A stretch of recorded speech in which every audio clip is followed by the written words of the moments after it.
Hello, everyone. Kamenastrovsky Avenue, which, again, as I understand, it is not easy to say, so you can just say the Art Nouveau, Art Nouveau Avenue, maybe, maybe is the best way.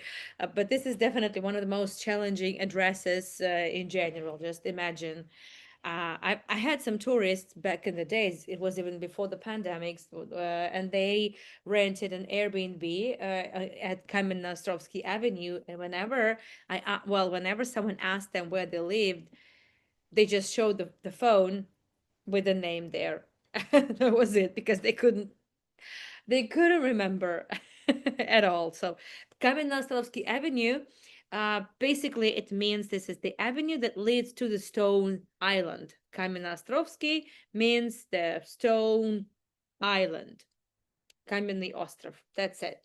I don't have a pointer here in this on the Zoom anymore. But at least I hope that we have a better quality. What I decided to do is to zoom it in for you. Hopefully this works. And I know it's a little bit blurry, but it's the best I could do. We are now talking about the area. You see Peter and Paul Fortress to the left of the screen. In the center, there you can see letter M, which means metro station, Gorkovskaya.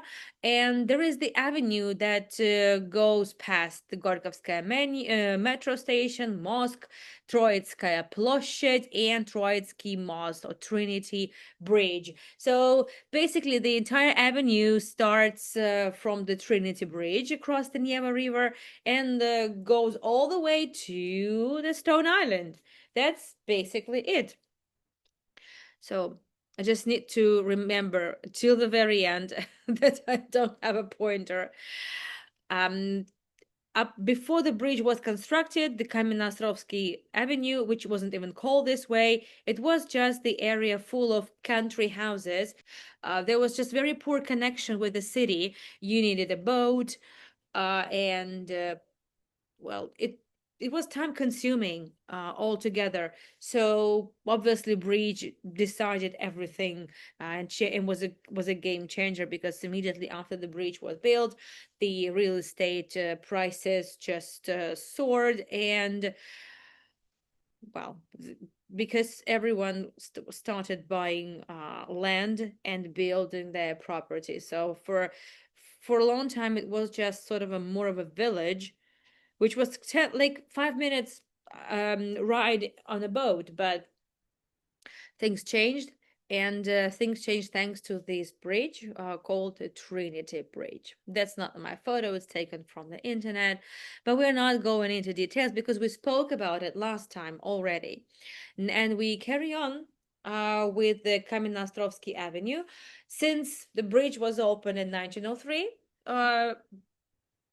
the construction started in the 1900s, and this was the time when the Art Nouveau came into its own. Eclectic style was still there, but there wasn't really this much time left because the with the revolution of 1917, and in fact even with the First World War, so with 1914, 1913, this is when it would already be the decline of Art Nouveau style in St. Petersburg. But this avenue has this is the place if you want to see the diversity of Art Nouveau in St. Petersburg. That's where you would be going for sure. This would be this avenue, because in St. Petersburg you also have a lot of um you also have a lot of Art Nouveau buildings, but they are just built chaotically here and there. They're scattered all over the city. But here they are just one next to another. So House von Liebgard House, the last house we spoke about. So I'll just give a quick recap of where we stopped. Kamenastrovsky Avenue was all built with these tenant houses or profit houses, and an artist, a very, I would say, distinguished artist, von Liebgard was his last name. He he earned a lot of money, and buying property, building property, buying land was the best investment ever. And that's what he did. And then he built the house where he lived himself, where he had his studio, and where everyone else could rent from him. So it was a very good business model. All of that, the entire thing was a very good business model. There's only one thing they couldn't have foreseen: the revolution, which would totally change things, and the private property would be taken away from people. What? Wow. Yeah. Most of the buildings on the avenue, many, okay, maybe not the most, but definitely many were built by Vasily Schaub, or Wilhelm Schaub. He was born in Russia, but to German parents. And there were a lot of German families. There were a lot of European families in general, because St. Petersburg was built from the very beginning by Europeans, by European architects, and people of all walks of life. So there were German communities, there were Swedish communities, there were many communities. So yeah, and that artist, by the way, was also a baron. So Ernst Friedrich von Liebhardt, he was also a baron. So he had enough funds. Plus, he he was quite a popular artist. Um, I would say he, well, it wasn't. I would say outstanding, but his works were very famous. You could see them at exhibitions, in private collections of aristocrats and the royals. So he wasn't quite demand, but his art would be quite, I would say, straightforward. Yeah, a lot of mythology, which in the 20th century already felt very, very odd. And we know that there was a group of artists called itinerants that completely detested it, and they saw there was no need, there was no necessity to talk about mythology when the First World War is at your door. Well, this is just his paintings, but there's an important thing to remember, that Liebhardt, for example, this is the menu of the day of the coronation ceremony of Nicholas II, and he decorated the menu. Just saying. And he had a lot of commissions from the Romanovs. Well, what some of the first state portraits of Nicholas II, when he finally stepped into, well, uh, step up to the plate after his father passed away. It was all made by Friedrich von Liebhardt. This one too, by the way, I like this portrait quite. I quite like it, and it's nice to see that there is a photo of Liebhardt working on this, well, on one of these portraits, or maybe just some sketches. And this is his gigantic studio. So this artist definitely had money and recognition while he was still alive. So not a Van Gogh of Russia, definitely not. But with clients like this, I think it's understandable. So what we're looking at is Austrian Square. Why is it called Austrian? Uh, well, because there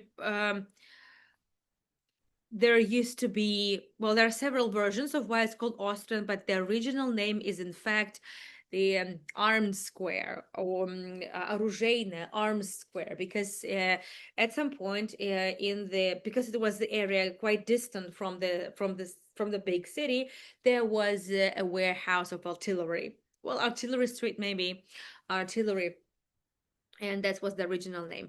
Then there would be a shop, car store, and there were some Austrian cars. So that's one of the versions why the square was wanted to be called Austrian. However, it's the name from 1992, so the Perestroika period name.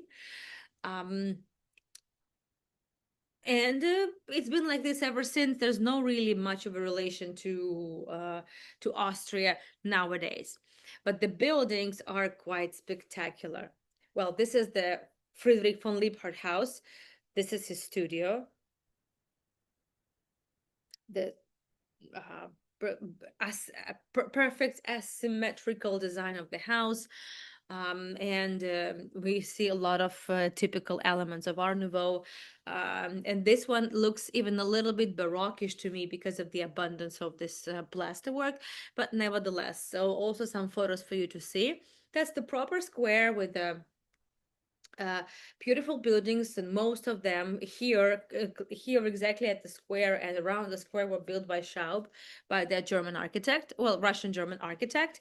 We have some photos from pre-revolutionary times or maybe early Soviet times, and most of the houses are still around, which is very good because unfortunately, not all the buildings on Kamenostrovsky Lane or Avenue actually survived the Second World War times because of the siege. The city was bombed heavily, and some buildings indeed were destroyed on the avenue.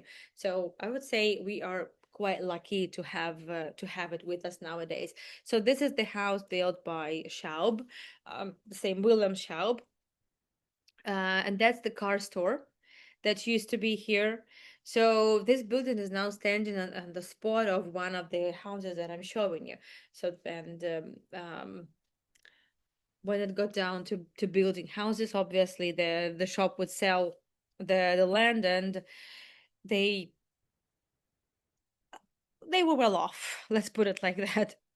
So this was both a car store. This was the place where you could buy tires. This was also a gas station. This was also a shop and a garage. Very convenient. Very. The same house. Um, these houses, since it's already 19, well, post 1903, so these houses, especially in the central area, they all had uh, running water, they had electricity, but obviously um not in the modern sense of the word. Well, they were still they still used lamp, like candles. They still they still needed to use um stoves and hit the fireworks. It was all still needed, but that was a way more comfortable living because they had a sewage system. They didn't have to go to the courtyard, to use the restroom. So that was a big deal. And this is the illustration of it. So this is the what you see is the tram line. So there was electricity. Kamenostrovsky Avenue had a tram line all the way from from not Sestra, what am I saying? From St. Petersburg to uh, from the main island, and even through the bridge. There was the railroad through the bridge to the Trinity Square, and up until the Stone Island. So it was a long tram line, which was only possible, right? Only after the electricity was discovered and brought to Russia, and people started like working with it. That was it. Yeah, that was exactly that. I just like this postcard that shows you exactly the same buildings. They're still there. House of Mikhail Gorbov. We don't know much about this person. So he was a some claim he was a musician, some say he was a doctor. So, well, as I said, we don't know much. Information differs, but what is important that here we see in this one square we see quite different buildings. We saw the other house, which was a lot more ornate. This one is a way more reserved.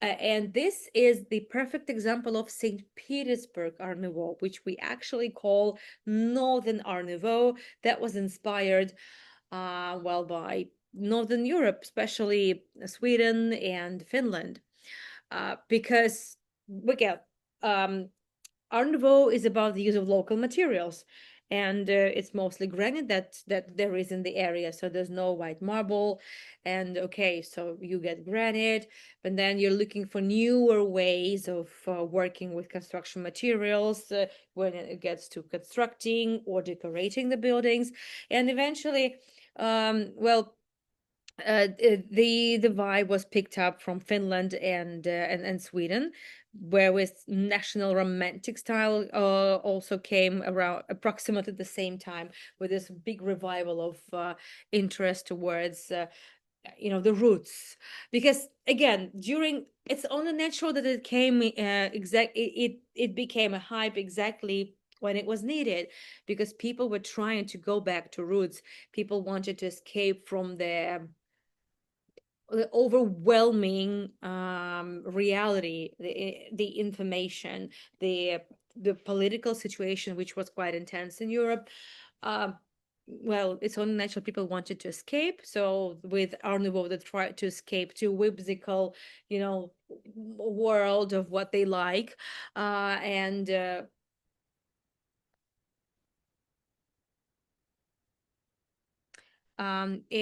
also, hold on a second. Yeah, okay, it's all good. And That was also about the national identity of people in Finland, that tried to break away from the Russian Empire, because it was part of the Russian Empire from the 19th century. And well, they remember their own, mythology, epic tales that helped them, well, find and remember and never forget their national identity. And it was all reflected in the architecture, and it was picked up by Russia itself. And so it's a reserved, darker style, more a way gloomier, kind of heavy architecture on the one hand, but on the other hand, it's still Art Nouveau with beautiful lines and asymmetrical design of facades, fluidity of forms, and also the new materials. So, for example, here we see this interesting type of a plaster. It's well, we call it some sort of a fur coat kind of thing, and that was extensively used in the exactly at that time.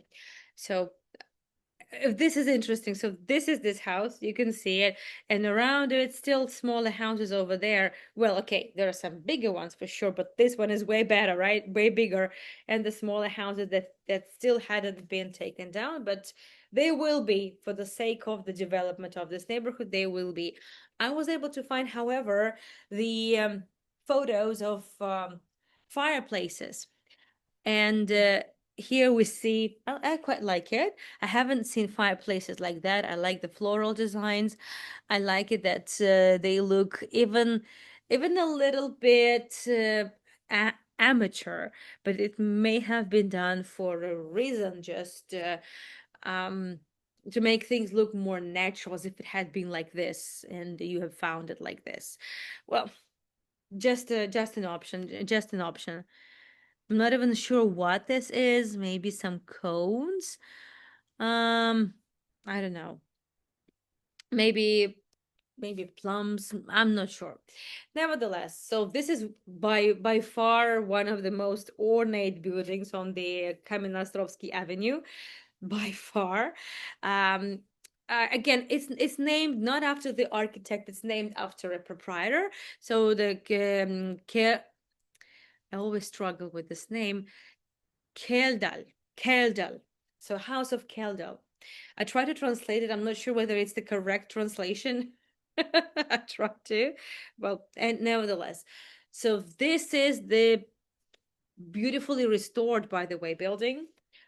Clearly Art Nouveau style. It has all the elements. Again, the interesting facade decoration techniques, mosaics, uh, again, fluidity of forms, swirls and twists and whatnot, and the use of colors as well, quite remarkable. Needless to say, there are a lot of photographs. This is a very Instagrammable place. It also has the symbols, right? The different um, uh, heads of animals or different creatures, fantastical creatures. This is okay because this is about protection, other than just scaring you. So it's more like scaring the people who come with bad thoughts, with certain agenda. Well, that's why it is believed not to come when you. It is best not to come probably when you are in a certain situation, and also ladies' heads, obviously. So the loreleis, the sea creatures, kind of sort of mermaids that lure sailors and everyone passing by, travelers, and and kill them. Well, loader lies. Yeah, you can see them. They're common throughout the world. So there are some uh, basic similarities. They are there for sure.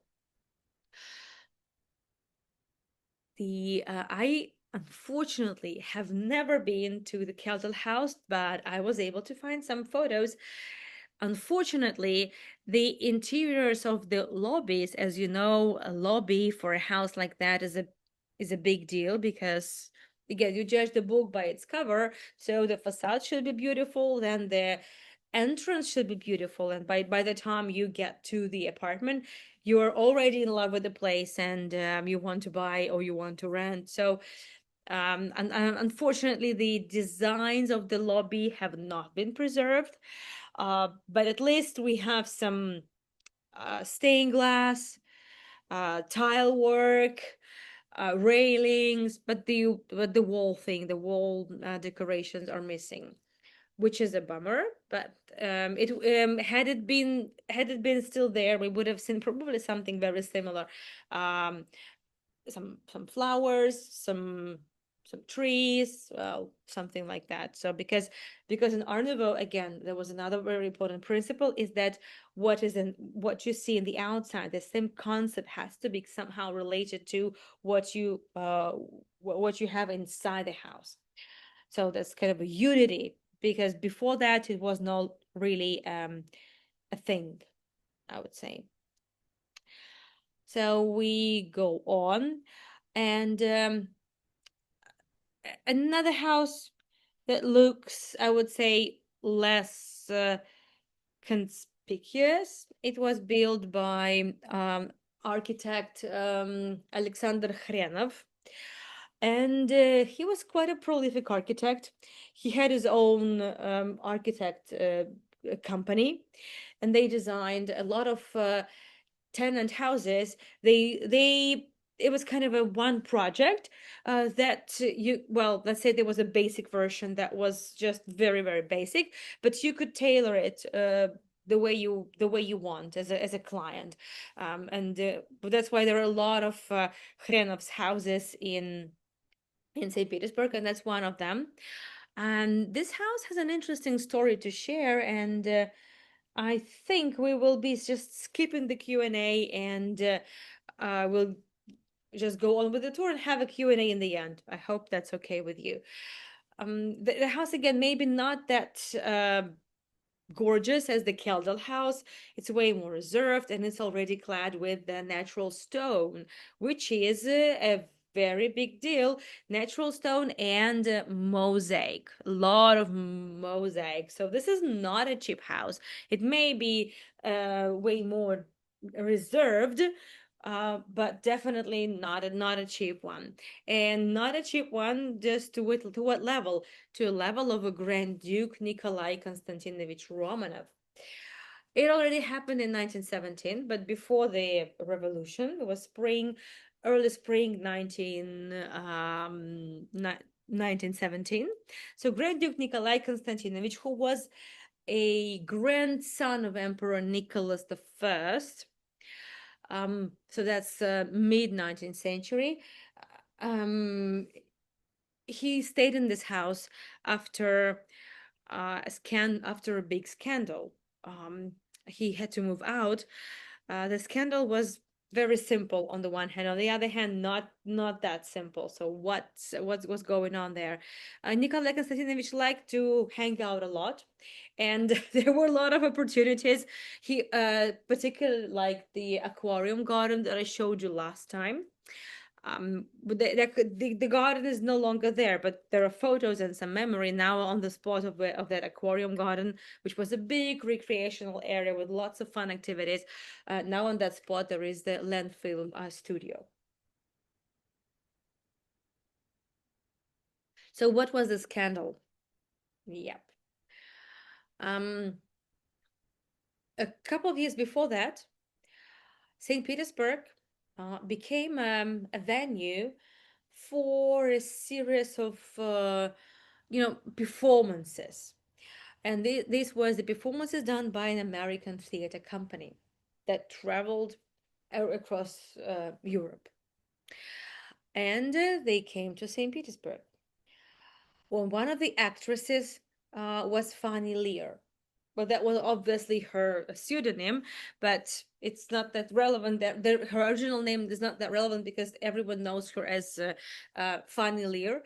Well, not everyone, not nowadays, but back then she was a quite a star, and he fell in love with her. He saw her after one of the shows, and they kind of fell in love, and he completely lost his mind, and he introduced well with the Grand Dukes, there were these rules that you can hang out with ballerinas, you can hang out with whoever you want, but you cannot marry them. You can only marry someone royal, someone, from a certain kind of aristocracy, certain extent of aristocracy, very high extent of aristocracy.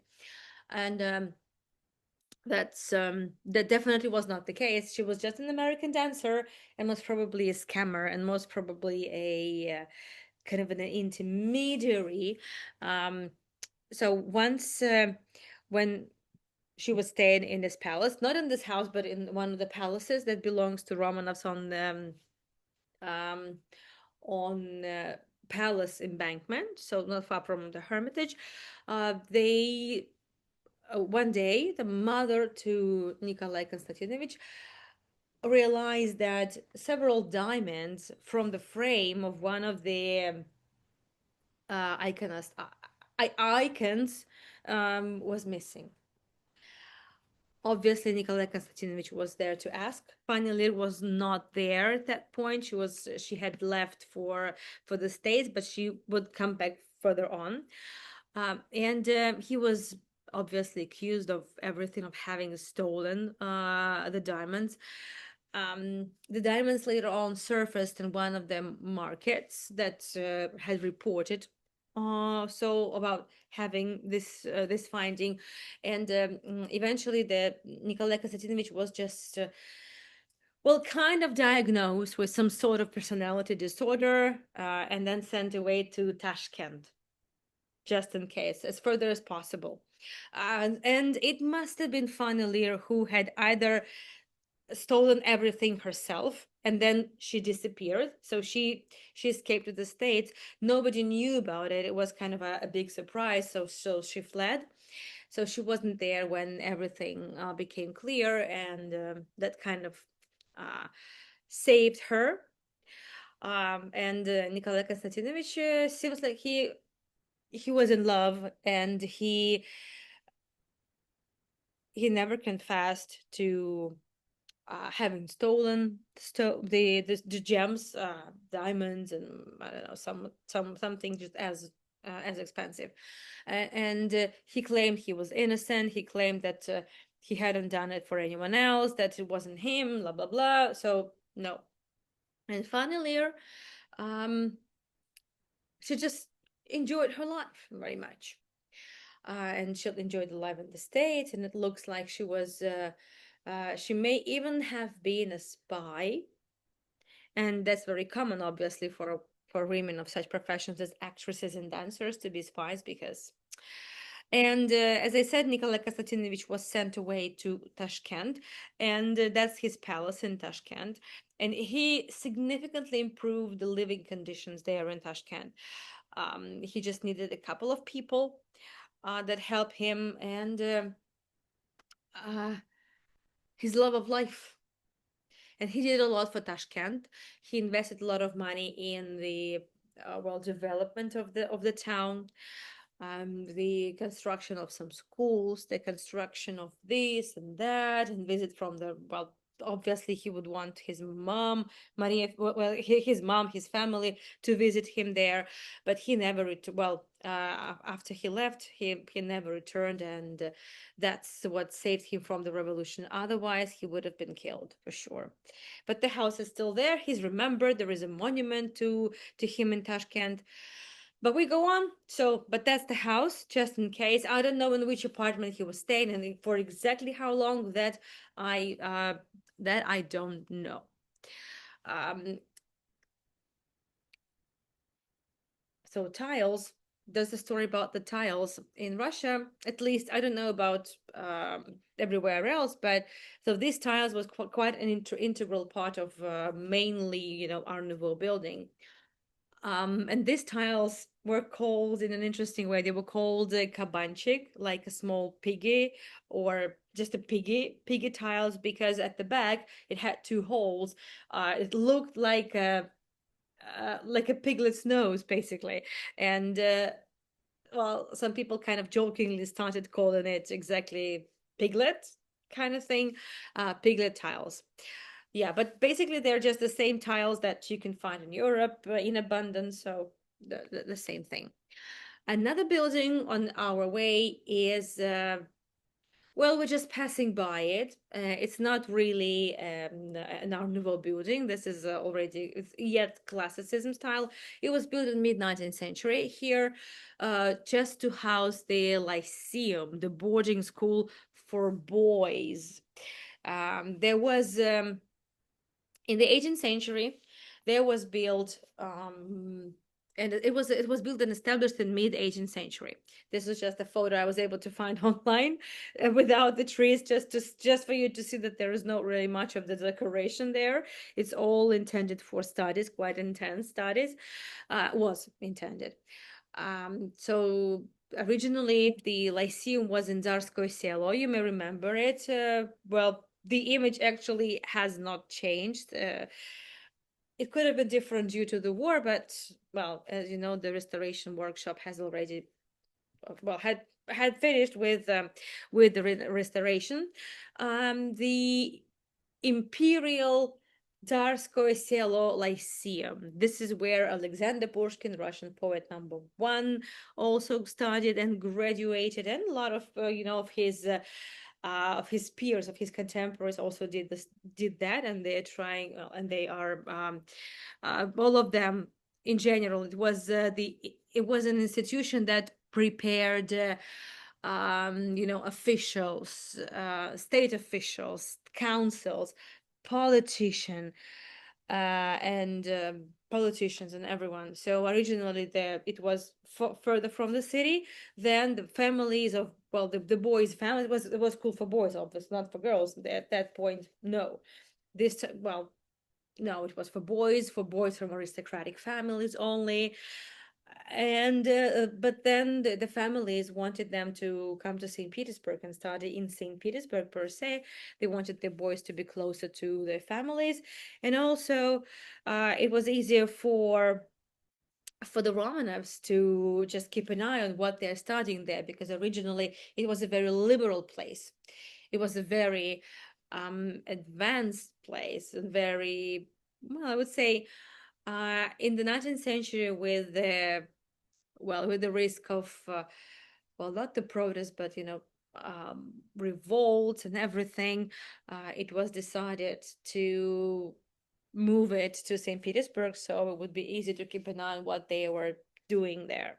Well, that's kind of a one of the versions, which sounds very, very, very plausible. And well, this is what I'm talking about. That's the building. We saw it multiple times on my tours about Tsarskoye Selo. Just in case, I will be doing another tour on Tsarskoye Selo, starting from the second week of October, I believe, because there is still quite a lot to see in Peterhof. I'll be doing it with virtual tours. Just saying. Yes, and nowadays, so that's the building behind Lenin's monument.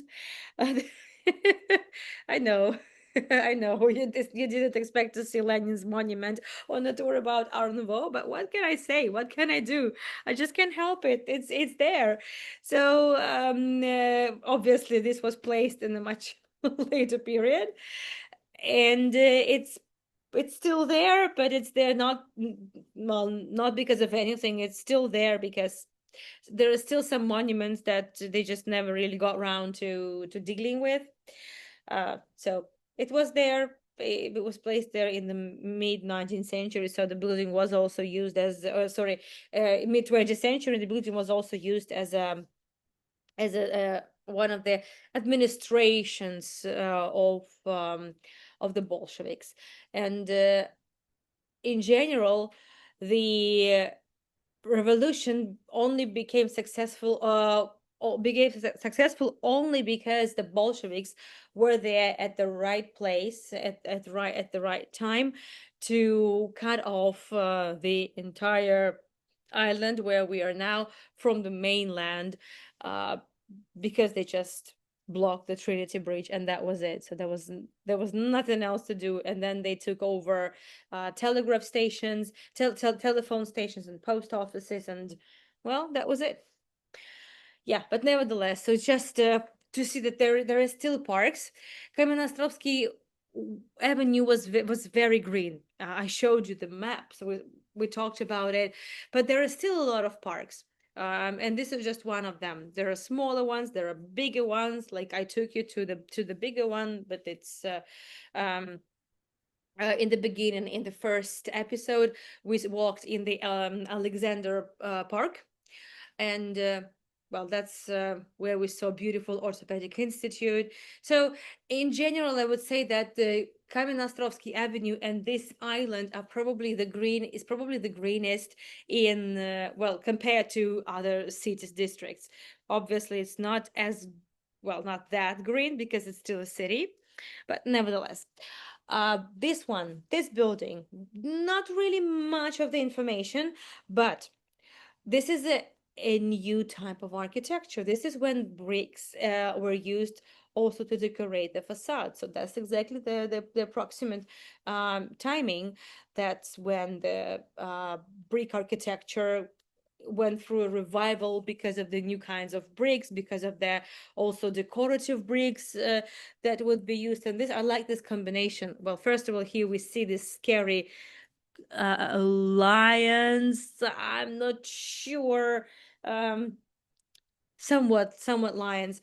Yeah, this is again one of these traditions to protect the household, and also a lot of ceramics in the facade. So this was the example of a cheap brick architecture. There was no longer need for this opulent decorations, like window decorations, window arches. That was no longer needed. It's called, in Russia we call it functional, функциональный модерн, like functional Art Nouveau.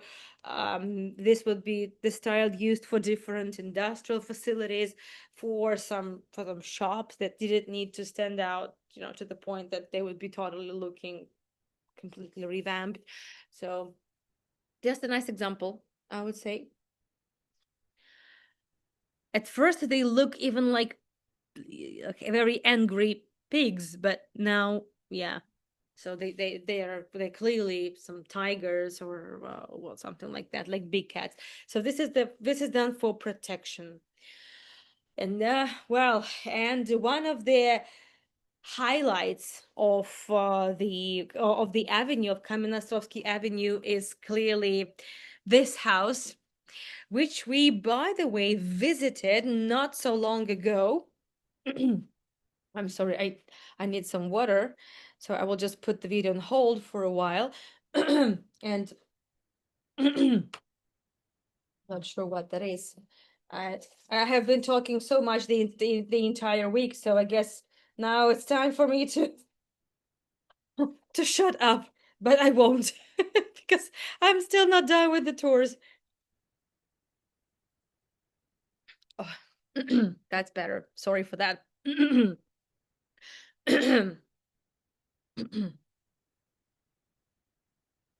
So this is the house we visited several weeks ago, maybe a month ago.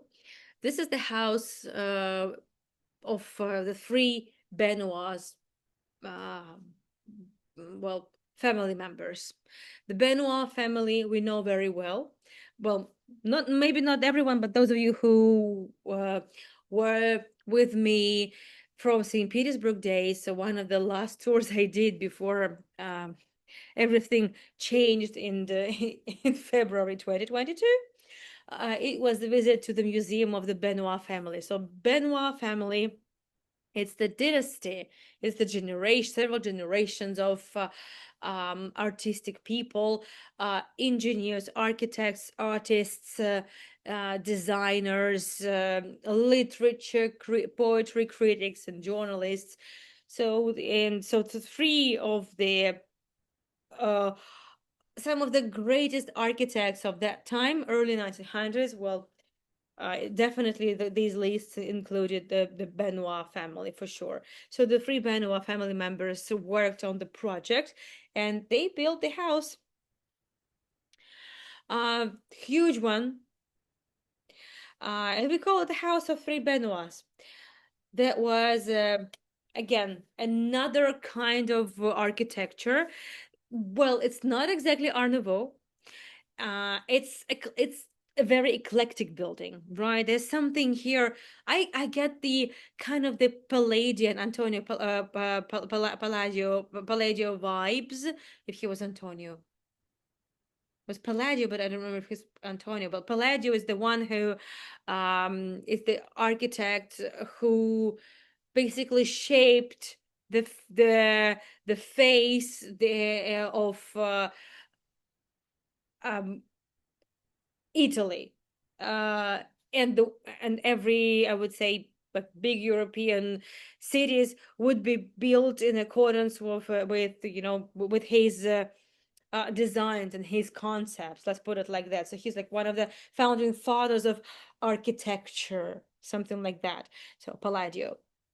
And this is kind of a neo-Palladian style, so which is kind of neoclassicism with the Italian vibe, something like that. And but you can see the use of materials. So they used local stone, so it's quite a dark stone. It's quite a gloomy house. You can see that. Um, However, on a sunny day, it doesn't look that bad. But when it rains, it's horrible. It's just as gray as the sky. But the house is huge. It has 10 courtyards. Imagine, it's very long, and it was always one of the most expensive real estate objects in the city. It has always been, always. And this is the house where originally the elite would definitely be living, and we know that for um, a lot of writers, artists, creative people, and after the revolution, this would be the house where a lot of the elite of the Bolshevik leaders would be. Well, this is another video I filmed some time ago. This the sign video is the one that Misha filmed for us. As you know, Misha went to St. Petersburg. He was in St. Petersburg about 2 months ago, and well, the signing video was filmed in the summer, but this one was filmed by me, and it was winter, and it looks very gloomy. So there is like a dark and even darker stone. It's like just gray and hopeless gray, but it looks gorgeous. It looks very stylish, very sophisticated, and but I could do some more colors maybe, but nevertheless, after the revolution, as I said, Bolsheviks would choose this house to be their own, well, to be their own quarters. They and Among those Bolsheviks was, for example, Sergei Kirov, who was the um, well, the representative of Lenin and the Bolsheviks in Petrograd. Sorry, at that point, Saint Petersburg was not called Saint Petersburg. It was called Petrograd, and shortly after Lenin's death, um,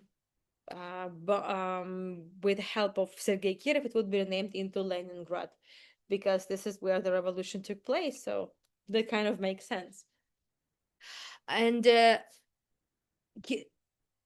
it doesn't really matter whether we are interested in the life of the Soviet official or we find it boring. This is a way, well, there is a museum of Sergei Kirov, and that's a nice opportunity to get a glimpse into what the life was like in one of the most expensive houses in. In St. Petersburg. So that's Sergei Kirov, just in case. I'm not going to give you the the entire tour. It's just kind of well, not everyone watched that tour as well, so it's kind of a little bit of a recap. And this was an expensive house, so there were big rooms. There were um some, well, state of the art um engineering solutions you that were put in place while while constructing this house. Electricity, elevators, uh local boiler station, central heating station, telephones. That was very important. So that was very important because of obviously the officials had to be in touch all the time, and not every house had that. But this one from the very beginning had the telephones, had the landline, and that was a big deal. Look at the size of the room. So this is the dining room. The furniture is from the same period. So Sergei Kirov was basically given an apartment that used to belong to someone, where someone had been living, and this someone just had been asked to move, and that was it. And you can see how um like it's such a hypocrisy, right? So on the one hand, you're a Bolshevik and you're saying that all these Romanovs, Grand Dukes, and their rich friends, they lived in opulent houses. They bought expensive furniture. They ate, delicious uh, food and everything. And they just totally ignored the hardships of the common people and this and that. Yes, this is true, but the Bolshevik elites did absolutely the same, and but just well, now it was their turn to do so. Well, we know that Sergei Kirov was killed, and his death basically unleashed the terror, red terror. Well, not the red terror, but the Stalin's purges. The red terror is something of a later period, of an earlier period, but here we're talking about um, the next decade, and 1930s. Well, end of the 1920s and 1930s. So this is when the purges would begin, the Stalin's purges, because because one of the versions of why Kirov was killed, it was some sort of espionage or just attentions and opposition, so to speak. So that's what Stalin never really wanted. And another interesting opportunity for us is to actually see what the household was like what the everyday life was like. As I said, uh, it even had a bidet, which was absolutely something that people never really heard of. This could have been even one of the first bidets in general in the city. And the bathtub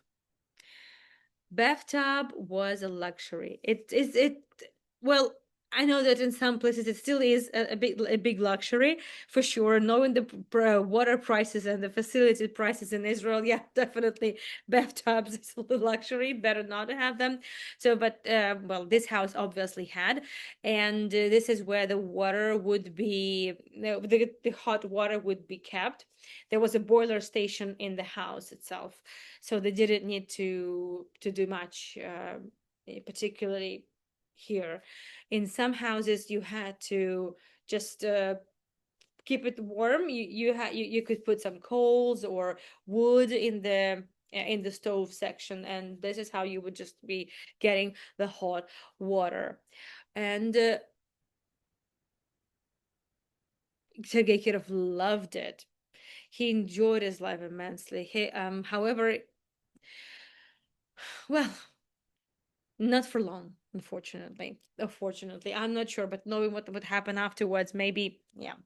And just some elements, some items that were discovered um, during the restoration process. Obviously, the apartment was restored, but um, it wasn't changed. So you can see a very, very big bathroom, Again, well, simple tiles, but still, well, still the tiles. There's no need for a sophisticated bathroom. It was quite sophisticated already the way it was. And this house, the Three Benoit house, also is famous for its connecting courtyards. It's like a maze. As I said, there are 10 courtyards. Not all of them are actually connected to one another. There are lots of also isolated ones, but this place is a maze. It's not a maze, not amazing, but it's a maze too. A friend of ours lives in this house, by the way, and she lives in a very spacious apartment. And the the floors, sorry, the ceilings there are more than 3 meters. I don't know. I don't know how to convert that, but it's a a beautiful house with a vibe. And the moment you're there, well, you kind of you feel the the legacy and the well the spirit of the creative musicians. Well, Rostropovich, for example, lived in this house. Well, many creative class, aristocrats, politicians. I mean, before the revolution, and well, after the revolution, it had its own celebrities and different heroes of the times, I would say. Okay, so this is it. I would say it's pretty perfect timing. We can have a Q&A, and then I'll let you go and get ready for the Jerusalem tour, which is the last one for today. Give me a second. Let me turn on the chat. Let me know if you have any questions as well. Um, so okay, maybe not all the buildings on the avenue are Art Nouveau, but they're clearly beautiful, interesting in its way, and well, 20th century, it just what architecture was diverse anyway. However, I'm also not exactly right. It's not exactly, correct to say that every building is beautiful. There are some areas where an ordinary, Khrushchev type of a building would be standing. Let me know if you have any questions. The chat is open. Well, there are. I will show it to you on the tour. Well, Misha filmed it because he filmed the entire avenue. And whenever you see a house like that, you kind of know what happened. It means that on that spot, that where this now more ugly building is standing, well, an ugly building standing, so the building that had been there before was just destroyed in the missile attack during the Second World War time. You just saw the stuffed birds, which reminded me of certain horrible Purim costume. Oh, goodness gracious. Yes, Kirov loved hunting a lot. That was his hobby. He lived for a long time well, I would say in the wilderness and up north. And yeah, he hunted white bears and whatnot. I mean, polar bears. And yeah. So it's there because they are museum exhibits. What can we do? Thank you, Anna. The blocks of flats are truly beautiful. Yeah, so those apartments are, I can't even call them blocks of flats because for me, block of flat is something, like from a Khrushchev times. But yeah, they are blocks of flats, but they look like small mansions. Like every apartment looks more like a small mansion to me than anything. Yes, so, and I have been in this house a number of times. I wish I kind of filmed it. I wish I, well, but whatever, whatever. Let me share with you the links once again. For those who joined a little later, as far as I understand, you cannot really see the links in the chat. Uh, well, that was from before you joined. So I haven't been able to schedule anything for the upcoming weekend yet. I had a wild, just absolutely mind-blowing week. I hardly ever slept. So, well, this is not Oleg. This is Misha that filmed it, dear. This is Misha, and my video also. But Oleg filmed. Yeah, but Oleg filmed the Kirov Museum. Yes, very right, Dolly. I think it was Oleg. Oleg has filmed so much for me that I started forgetting when it's Oleg or Misha or my video. That bathroom was the die for. Yes, that was a very used to have one exact. Well, very good for you. Well, it's still quite small, but it looks quite stylish, I would say. Yes, thank you, Ronaldin. Okay, thank you so much, everyone. Thank you for your interest in St. Petersburg, regardless of, well, whatsoever. Thank you for your interest in my Israel tours whatsoever in the current situation. And I will see you in Jerusalem in 30 minutes from now. You have all the links, PayPal, Buy Me a Coffee, my website.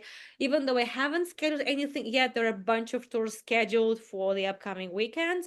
Actually, there's one tour that, oh, speaking of, there is one tour scheduled for the next weekend, and this is very much related, and it's very much related to our Nouveau. So give me a minute, I will share it with you. Some of you may remember that somewhat in the winter 2021, I took you to an apartment that used to be a communal apartment. And then it was purchased by a nice lady, a designer, who decided to do the restoration work, well, of the apartment. And during the restoration process, they discovered under the layers of the ugly Soviet paint, they discovered the beautifully preserved um, watercolor frescoes, not the watercolor frescoes. And that lady gave us a tour and everything. So Misha filmed that apartment for us. He visited it. And well, unfortunately, I don't have a recording of that tour. For some reason, it's just gone. I can't find it. But Misha went there and I filmed it for you. The apartment looks just as gorgeous as it was. So it's still like this. And I talked to this lady, Yelena, who is a designer and historian, art historian, and she's totally okay with me taking you on this tour. So this tour is scheduled for September 28th. This is a very Art Nouveau-ish apartment, and she restored it. She brought it back to life, and it's a museum. Honestly, well, if you remember, you remember, but it was a long time ago, so I don't expect you to remember that. But trust me, it's it's a must see, especially if you're an Art Nouveau fan. So that tour I did schedule. I don't even remember doing that, but yeah, I did. Thank you so much, everyone, for joining me. Uh, yeah. Well, I'm not sure, but Dolly, everyone that I visited on my tours, everyone was treated like, guests and friends and with food. I don't remember. I don't remember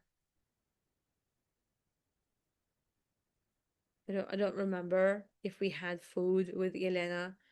Okay, well, I don't remember. Maybe it was so long ago. What I remember is the frescoes and the design and the bathtub in the kitchen, which we will talk about next week, why it happened so. I'll see you soon in Jerusalem. Bye bye, everyone.